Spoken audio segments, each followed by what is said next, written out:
And the fish, I like the big fish tanks. We'll see if they have Venus flytraps this time. They usually do. I love ginger.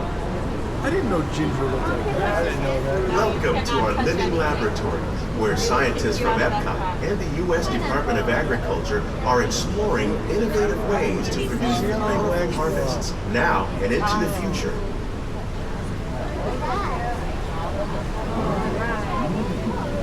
Jasmine. The tropics are home to the greatest diversity of plants on the planet. Many of these, like papaya, bananas, cacao, coffee, and rice, are well known around the world.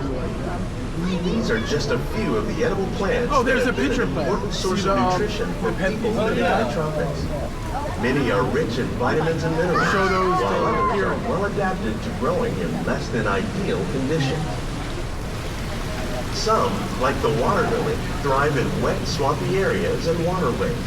All parts of this plant, even the flower petals, are edible. The starchy root of the plant has long been used to make flour for baking.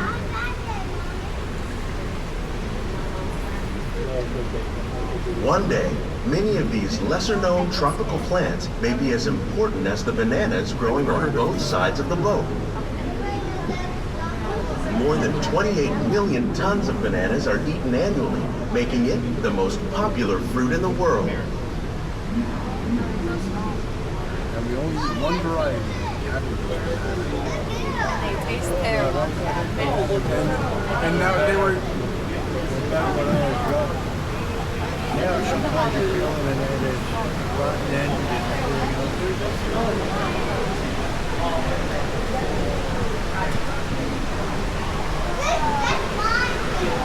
When we mention farming, you probably don't think of fish. But fish farming, or aquaculture, accounts for nearly half of all the seafood consumed globally. Tilapia, bass, and catfish, like the ones you see here, are three of the more popular crops raised by fish farmers. The sustainable system we're using here recycles the water in the tanks. As a result, we're able to save millions of gallons each year. Our small fish farm produces nearly 5,000 pounds of fish each year to serve in restaurants around Walt Disney World.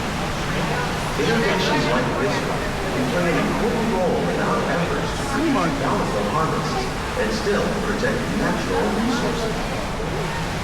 They're pretty big trees.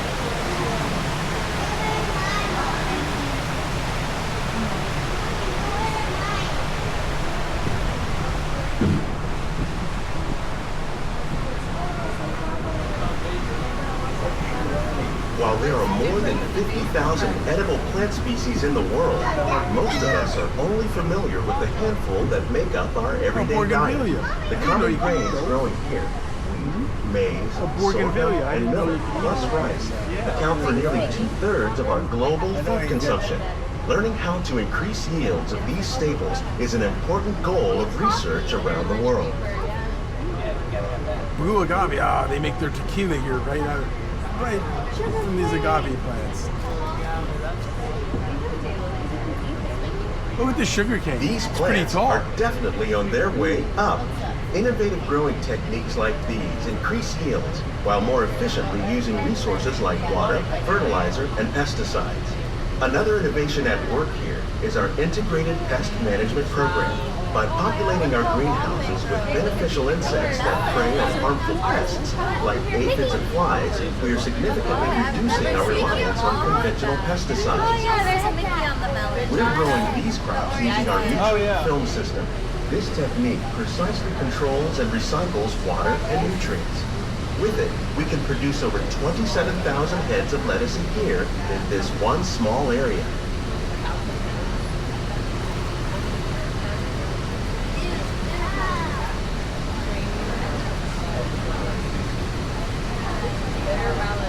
That sounds great.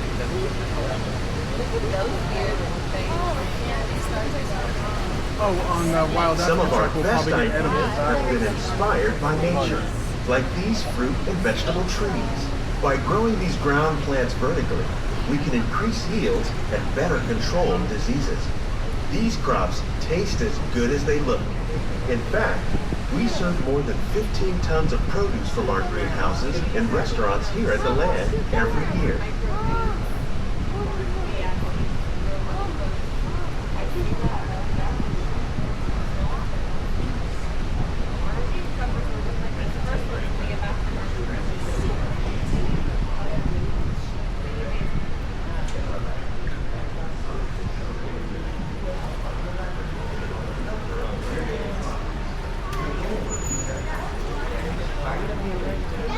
The future of agriculture may include innovative ideas like this vertical growing system.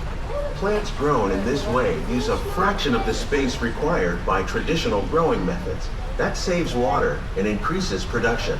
The aquaponics system on your left combines hydroponics with aquaculture.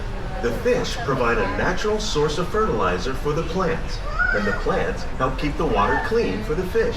It's another great way to produce more while using less.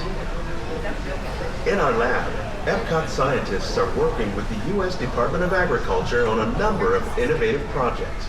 The goal of these efforts is to produce higher yielding and better quality plants. We have to do that behind the scenes. Together, we will continue to find more ways to increase food production and protect our precious natural environment.